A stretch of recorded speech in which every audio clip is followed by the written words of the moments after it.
प्रेमात धोका मिळाल्यानंतर एका तरुणीने असा कारनामा केला की त्यामुळे 12 राज्यातले पोलीस, गुप्तचर यंत्रणा आणि शेकडो सुरक्षा रक्षकांसह हजारो नागरिकांना त्रास सहन करावा लागला। अहमदाबादच्या नरेंद्र मोदी स्टेडियमसह 12 राज्यात 21 पेक्षा जास्त वेळा बॉम्बच्या खोट्या धमक्या देण्यात आल्या। या प्रकरणी पोलिसांनी चेन्नईतून तरुणीला अटक केली आहे। रेने जोशिल्डा असं तिचं नाव असून रोबोटिक्समध्ये इंजिनिअरिंग झालंय। चेन्नईतील एका MNC मध्ये ती मोठ्या पदावर काम करते। एअर इंडियाचं विमान क्रॅश झाल्यानंतर तिनं प्रियकराच्या नावानं ईमेल केल्यानंतर खळबळ उडाली होती। प्रियकरानेच विमान पाडलं असा दावा त्या ईमेलमध्ये केला होता।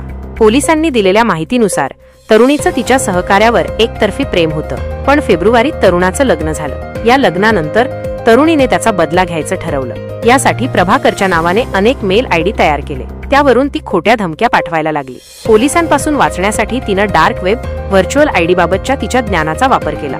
शेवटी पोलिसांनी तिला शोधून काढलं। एका पोलीस अधिकाऱ्याने सांगितलं की विमान दुर्घटनेनंतर BJ मेडिकल कॉलेजमध्ये गोंधळाचं वातावरण होतं। तेव्हा रेनेनं कॉलेजला मेल करून म्हटलं की आता तुम्हाला ताकद समजली असेल। काल ईमेल केला आणि आज विमान क्रॅश केलं। मला माहितीये पोलिसांनी खोटी धमकी समजून याकडे दुर्लक्ष केलं असेल।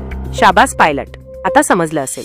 तरुणीने तिचं ज्याच्यावर एकतर्फी प्रेम होतं त्याला अडकवण्यासाठी एका पाठोपाठ एक धमक्या देण्याचा प्लॅन केला। इतकंच नाही तर तरुणाचे सोशल मीडियावर फेक अकाउंट उघडले, त्यावर तरुणाचं आपल्याशीच लग्न झाल्याचा उल्लेख केलाय। तरुणीने वेगवेगळ्या ईमेल ID वरून दिल्ली, पंजाब, बिहार, महाराष्ट्र, राजस्थान, तामिळनाडू, कर्नाटक, केरळ, तेलंगणा, मध्य प्रदेश, गुजरात, हरियाणात बॉम्बची धमकी दिली। हे सगळे मेल मे ते जून 2025 या कालावधीत पाठवले होते। शेवटी तिला अटक करण्यात आली असून आता पोलीस अधिक चौकशी करत आहेत।